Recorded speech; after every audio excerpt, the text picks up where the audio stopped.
सबके बीच बड़ी खबर आपको बताना चाहता हूं। नीट पेपर लीक मामले में गिरफ्तार किए गए 13 आरोपियों के खिलाफ सीबीआई बहुत जल्द चार्जशीट दाखिल करने जा रही है। सीबीआई ने जिन 13 आरोपियों को पेपर लीक मामले में गिरफ्तार किया था वो सभी फिलहाल जेल के अंदर हैं। सभी के खिलाफ सीबीआई ने पुख्ता सबूत जुटाए हैं और जल्द ही सीबीआई की तरफ से कोर्ट में चार्जशीट भी दाखिल की जाएगी। कहा जा रहा है कि प्रधानमंत्री मोदी के फास्ट ट्रैक कोर्ट में नीट आरोपियों को सजा दिलाने के फैसले के बाद सीबीआई जल्द ही इस केस में चार्जशीट दाखिल करेगी, जिसके बाद इस मामले में फास्ट ट्रैक सुनवाई होगी। प्रधानमंत्री ने इस बात का ऐलान किया है। तो बड़ी जानकारी इस वक्त ये मिल रही है कि सीबीआई ने इस मामले में जो जांच की है उसके आधार पर बहुत जल्द सीबीआई अपनी जांच रिपोर्ट, चार्जशीट जो आरोपियों के खिलाफ है वो अदालत के अंदर दाखिल करने जा रही है। जो 13 आरोपी हैं जिनकी गिरफ्तारी हुई है इस मामले को लेकर, जिनके खिलाफ काफी सबूत जुटाए गए हैं सीबीआई की तरफ से, और इस केस को मजबूत करते हुए सीबीआई जल्द ही अपनी तरफ से जो आरोप पत्र है, जो चार्जशीट है, वो अदालत के अंदर दाखिल करेगी।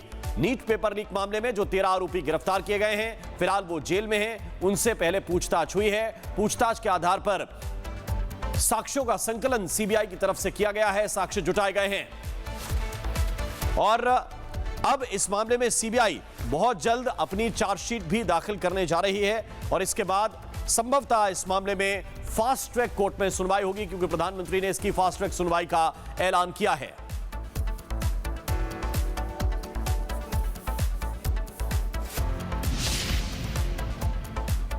और जंतर मंतर पर हो रहे हिंसक प्रदर्शन के बीच, जो हिंसक प्रदर्शन वहां पर हो रहा है, उन सब के बीच आपको कुछ महत्वपूर्ण बातें मैं इस वक्त बताना चाहता हूं। किस तरह से दंगाइयों का ये लिंचिंग मॉडल है, ये आपको मैं विस्तार से दिखाना चाहता हूं, क्योंकि बार बार हिंसा की घटनाएं वहां से सामने आ रही हैं।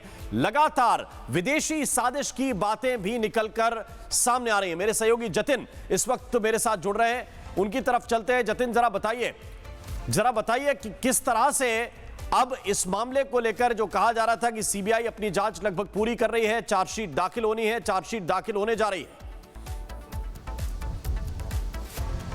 बिल्कुल, देखिए, क्योंकि 2026 नीट पेपर लीक को लेकर ये पूरा जो विवाद है वो खड़ा हुआ और विवाद अब दिल्ली तक पहुंच गया। जंतर मंतर पर छात्रों के प्रदर्शन को उपद्रवियों ने हाईजैक किया और तस्वीरें आप लगातार देख रहे हैं। लेकिन सीबीआई की तरफ से जो अपडेट मिल रहा है, आज सुबह ही प्रधानमंत्री नरेंद्र मोदी ने अपने सोशल मीडिया ट्विटर हैंडल से ये जानकारी दी कि इस पूरे मामले में जो फास्ट ट्रैक कोर्ट के जरिए जो ट्रायल है वो किया जाएगा। और जो जानकारी अब सीबीआई से मिल रही है, 13 आरोपी अभी तक 2026 पेपर लीक मामले में अरेस्ट किए गए हैं और उनके खिलाफ जल्द ही इस पूरे मामले में सीबीआई अपनी चार्जशीट दाखिल करेगी। मई के महीने में सीबीआई ने दरअसल इस पूरे मामले में अपनी एफआईआर दर्ज की थी, क्योंकि गवर्नमेंट की तरफ से बोला गया था कि इस पूरे मामले को सीबीआई इन्वेस्टिगेट करेगी। मई के महीने में एफआईआर दर्ज करने के बाद सीबीआई ने 13 लोगों को गिरफ्तार किया, उनसे पूछताछ में तमाम डॉक्यूमेंट्स जुटाए गए। ये लिंक महाराष्ट्र तक पहुंचा था, जयपुर से शुरू हुआ था और उसके बाद गुड़गांव, हरियाणा, हर राज्य से अलग अलग लोगों को इस पूरे मामले में गिरफ्तारी की गई थी। अब सीबीआई का ये कहना है, क्योंकि मामला फास्ट ट्रैक कोर्ट में इसका जो ट्रायल है वो शुरू होगा, उससे पहले सीबीआई जल्द ही अपनी जो चार्जशीट है वो फाइल करेगी। और ये भी जानकारी मिल रही है कि सीबीआई की इन्वेस्टिगेशन और चार्जशीट में जो भी कंटेंट डाला जा रहा है वो अभी तक की इन्वेस्टिगेशन और जो भी फैक्ट्स निकले हैं उसको चार्जशीट का हिस्सा बनाएगा। और ये चार्जशीट अपने अंतिम दौर में है, यानी कि इन्वेस्टिगेशन को कंपाइल जो है वो किया जा रहा है। लेकिन इसमें सबसे महत्वपूर्ण कि किस तरीके से ये पेपर लीक होता है और कैसे जो प्रोफेसर हायर किए गए थे एनटीए के जरिए, उनकी जिम्मेदारी थी इस पेपर को सेट करना। वो अलग अलग मोडस ऑपरेंडाई के जरिए अपने स्टूडेंट्स तक ये पेपर पहुंचाते थे और उसको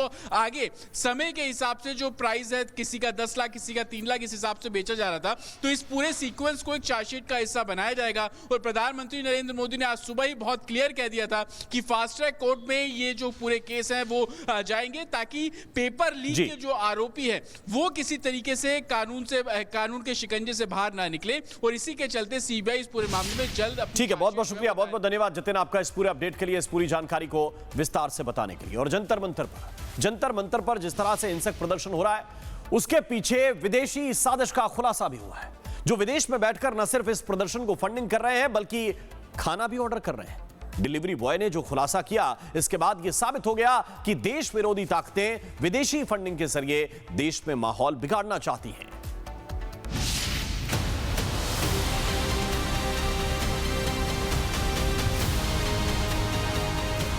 छात्रों के नाम पर हिंसक प्रदर्शन, तोड़फोड़ और पुलिस वालों पर हमला।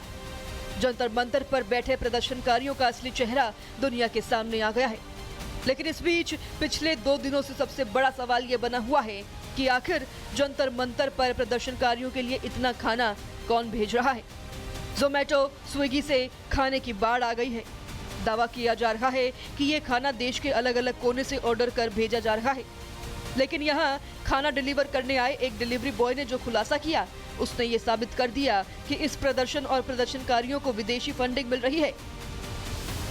सुबह से मैंने 10 ऑर्डर मार चुका हूँ, सारे बाहर कंट्री के ही मार रहा हूँ। सारे जितने भी बात करता हूँ कि कौन से कंट्री से हैं, कोई कहता है जर्मनी से है, कोई कहता है मैं दुबई से हूँ, कोई कहता है मैं सऊदी अरब से हूँ। यूरोप से लेकर खाड़ी देश तक से इन कॉकरोचों के लिए खाना ऑर्डर किया जा रहा है। सवाल है कि आखिर वो कौन है जो विदेशों से इनके लिए खाना ऑर्डर कर रहे हैं। विदेश में बैठकर माहौल बिगाड़ा जा रहा है। देश विरोधी ताकतें क्या आंदोलन को फंडिंग कर रही है, यानी जंतर मंतर पर प्रोटेस्ट के नाम पर हिंसा हो रही है और हिंसा करने वालों के लिए लंच और डिनर का इंतजाम विदेश में बैठे लोग कर रहे हैं। कोई जर्मनी से खाना ऑर्डर कर रहा है तो कोई दुबई और सऊदी अरब से। डिलीवरी बॉय अवनीश ने बताया कि उसने बुधवार को 2000 खाने के पैकेज डिलीवर किए हैं और ये सभी भारत के बाहर से ऑर्डर किए गए थे। ये बांग्लादेश से है, बांग्लादेश से भेजा है। जंतर मंतर पर खाने का अंबार लगा हुआ है। एक से बढ़कर एक खाना ऑर्डर किया जा रहा है। बिरयानी, पिज्जा खाकर ये प्रदर्शनकारी पुलिस वालों को निशाना बना रहे हैं, तोड़फोड़ कर देश की संपत्ति को नुकसान पहुंचा रहे हैं और देश विरोधी ताकतें विदेश में बैठकर अपने खतरनाक मंसूबे को अंजाम दे रही है। Bureau report, Republic Bharat.